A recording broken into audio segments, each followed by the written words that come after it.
Sioux warrior's testimony unveils surprising details of Custer's last stand. Black Elk, also known as Hakasapa, was just 13 years old when he took part in the Battle of Little Bighorn in 1876.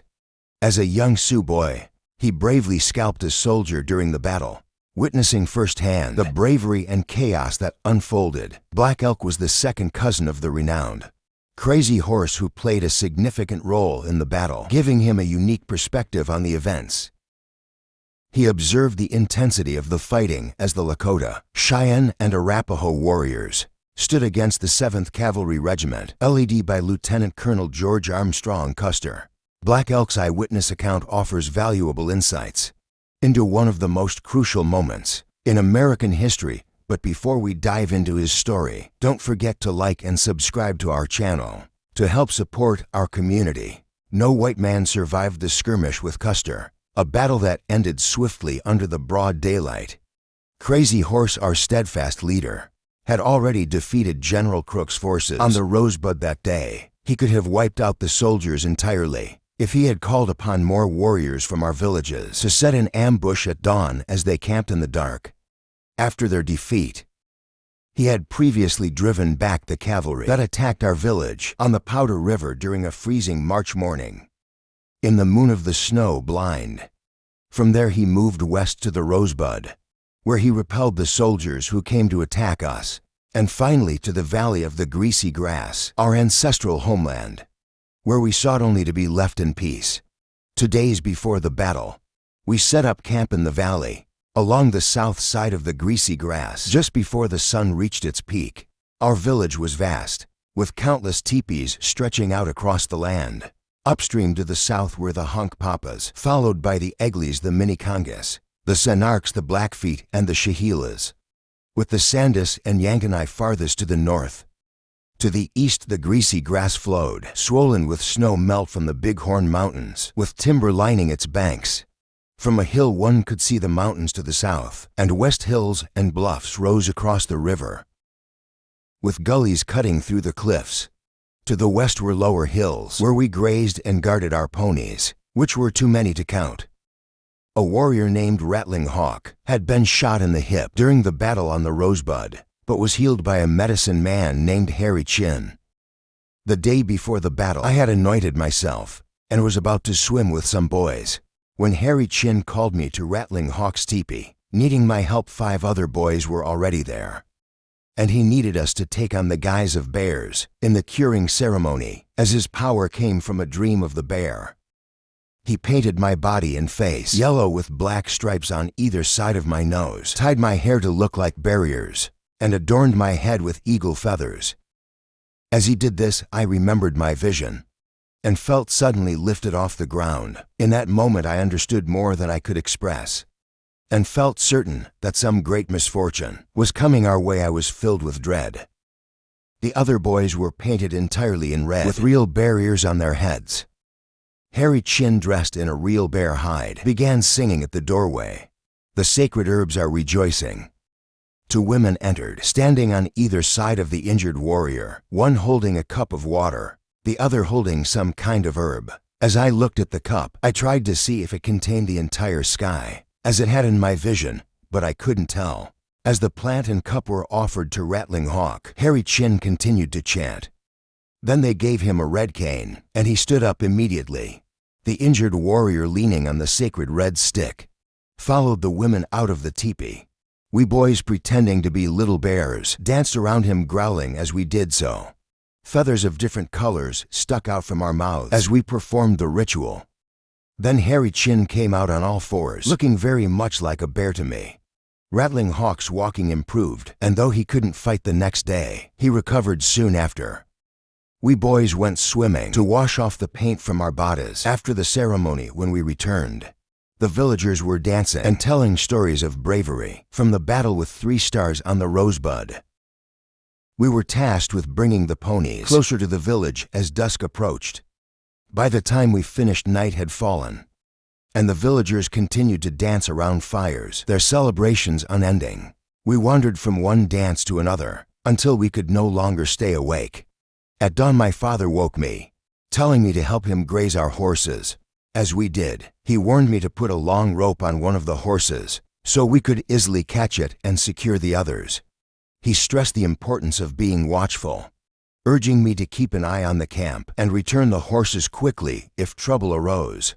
Several of us boys tended to our horses together until the sun reached its peak, and the heat became unbearable. We decided to cool off in the water, and my cousin offered to stay with the horses until we returned. As I anointed myself with grease, I felt a strange sense of unease, as if something terrible was about to happen. Despite this feeling, I went with the boys to the water's edge, to the west of the village. Many people were digging turnips, and many others were already in the water. By the time my cousin brought the horses down to drink, we had been in the water for a while, the heat being intense suddenly. The crier's voice rang out from the nearby Hunkpapa camp. "The chargers are coming, they are charging." The cries echoed from camp to camp, all the way to the Santas and Yentinus. The Ogla crier repeated the same lines, his voice growing more urgent. Everyone rushed to secure their horses, and we were lucky to have ours nearby. My older brother, mounted on a sorrow horse, rode quickly toward the Hunkpapas. I had a buckskin horse. When my father heard my brother's cry and saw him riding toward the Hunkpapas, without his pistol he ran over, telling me to take it from him and return it. Then come back to me quickly. He also had my 6-shooter, an heirloom from my aunt. I grabbed the guns, mounted my pony, and went after my brother. Just beyond the Hunkpapa camp, a thick cloud of dust rose as the Hunkpapas, many still wet from the river, ran about in confusion. Out of the dust came the soldiers on their tall, powerful horses, firing their weapons. My brother, with his revolver in hand, yelled at me to turn back. There was a patch of brushy timber just beyond the Hunkpapas where some warriors were gathering. He headed there and I followed. Women and children were already fleeing downstream, in large numbers. Looking back, I saw them all scrambling up a hillside when we reached the timber. Many Hunkpapas were already there, and the soldiers were firing above us, making leaves fall from the trees where bullets hit. The women and children were running. The warriors were riding in on their horses, and I couldn't tell what was happening in the village below. It was all dust, screaming, and thunder. In the woods and outside the Hunkpapa camp, we all shouted, "Be brave, don't be like a woman. The defenseless are panting heavily." I believe this was when Gaul stepped in to stop the Hunkpapas from fleeing. I stayed in the woods for a while. Thinking about my vision, it gave me a sense of purpose. And I felt certain that the army would be defeated and that my people were all thunder beings. Then a loud cry rose over the dust. "Crazy Horse is coming." The arrival of Crazy Horse was signaled by the sound of eagle-blown whistle and the shouting of Hokai. Like a howling wind from the north and west, the valley grew darker with dust and smoke, filled with shadows, cries, hoofbeats, and gunfire to my left. I could hear the soldiers' horses with their iron-shod hooves, retreating into the brush, with shooting breaking out everywhere. The horses eventually broke through the undergrowth, and I was surrounded by a whirlwind of activity. As men and horses moved in and out of the area, heading upstream while shouting, "Hurry! Move quickly!" We were all mixed together in the noise and darkness as the troops ran upstream. I didn't see much, but I did witness a Lakota warrior charging at a soldier who stayed behind and fought bravely. The Lakota grabbed the soldier's horse by the bridle, but the soldier shot him with a revolver. Being small, I couldn't push through to where the soldiers were, so I didn't kill anyone. Everything was dark and confusing, and there were too many people in front of me. Soon the soldiers and many Lakotas were all packed into the river, and I was in the water for a while. Men and horses were tangled up and fighting in the river, making it seem like hail was falling. After we emerged from the water, people began stripping the dead soldiers of their clothes and wearing them. One soldier on the ground was still moving. A Lakota rode up and said, "Boy, get off and scalp him." I dismounted and began to scalp him. His hair was short and my knife was dull. He was grinding his teeth, so I shot him in the forehead and then took his scalp. Many of our warriors were chasing the soldiers up a hill on the other side of the river, while everyone else was moving downstream. On a distant hill above the Santee camp, there was a large cloud of dust, with our warriors darting in and out of it like swallows, and many guns were firing. I decided to show my mother my scalp. So I rode toward the hill, where a group of women and children had gathered. On the way I saw a beautiful young woman among a band of warriors heading toward the battle. She sang out, "Brothers, our allies have arrived, be strong. Be fearless." As I made my way through the Ogla camp, I caught sight of Rattling Hawk, sitting alone in his lodge, clutching a rifle. He was singing a sorrowful tune. "What can you do, brothers, that I cannot achieve?" When I reached the women on the hill, they were all singing and making a tremolo to uplift the warriors across the river. When my mother saw my first scalp, she made a special tremolo just for me. I stayed with my mother for a while, watching the dust clouds swirling on the hill. Across the river, horses emerged from the dust with empty saddles. After showing my scalp to my mother, I lingered with the women as they continued to tremolo and sing. The thick dust from the battle made it hard to see, but we knew the soldiers were being defeated. Many boys around my age, some even younger, were there with their mothers and sisters, and they asked me to join them in the battle. We mounted our ponies and set out. As we rode down toward the river, we saw gray horses with empty saddles. Plunging into the water, we reached the mouth of a gulch that led up into the bluff where the fighting was happening, and crossed the greasy grass. By the time we arrived, most of the soldiers had fallen, many already dead, but some were still alive. More boys had gathered by then, and we rode around shooting arrows at the soldiers. I found one soldier writhing with arrows in him and started to take his coat, but a man pushed me aside and claimed it for himself.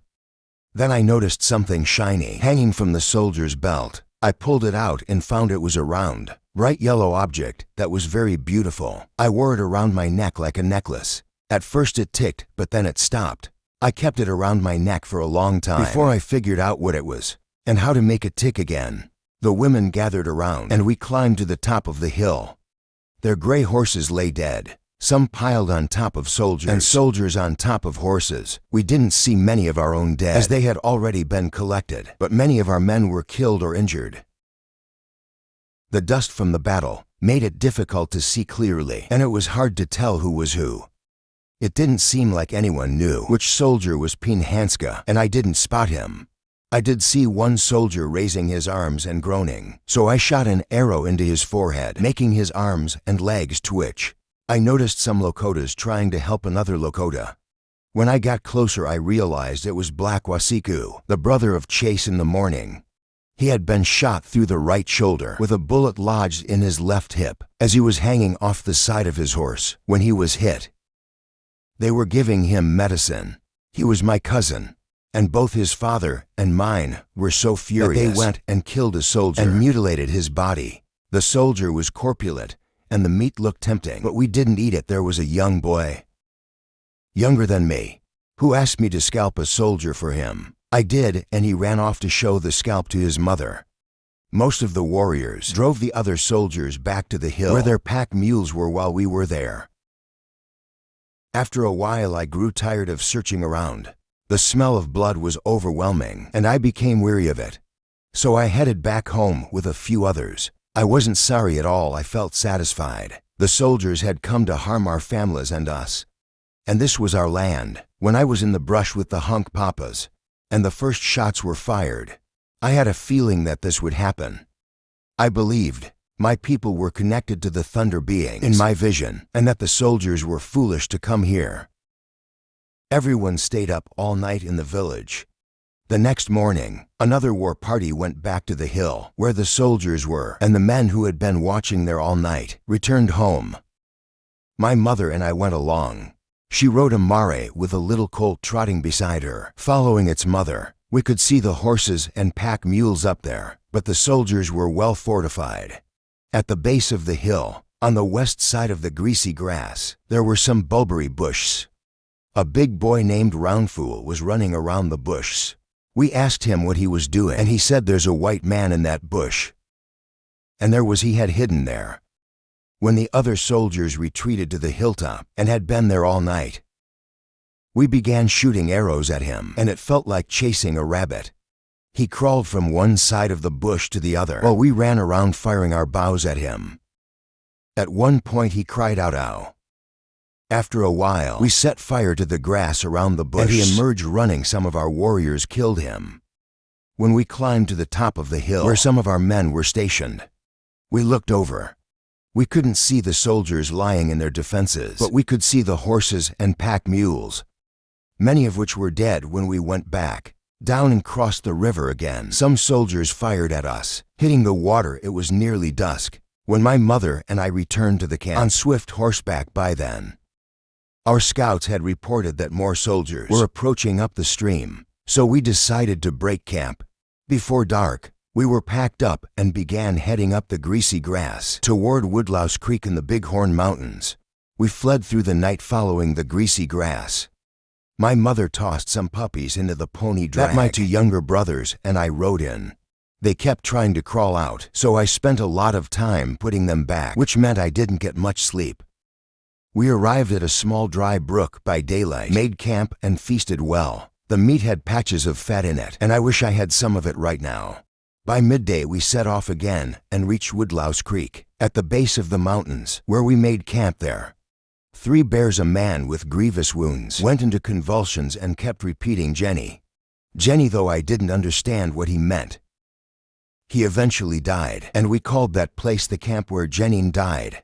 That evening, everyone became agitated and started shouting, "The soldiers are coming!" I looked over and saw what seemed like troops coming our way, but it turned out to be some of our own men, dressed in soldiers' uniforms. They were just having some fun. The scouts reported that the soldiers hadn't followed us and that everything was safe. Now throughout the camp there were large fires and kill dances going on all night. I hope this first-hand account gives you a new perspective on the Battle of Little Bighorn and the Great Sioux War of 1876. Stay tuned for more videos like this. I hope to bring you more first-hand accounts of different battles. So have a great day, and I'll see you next time.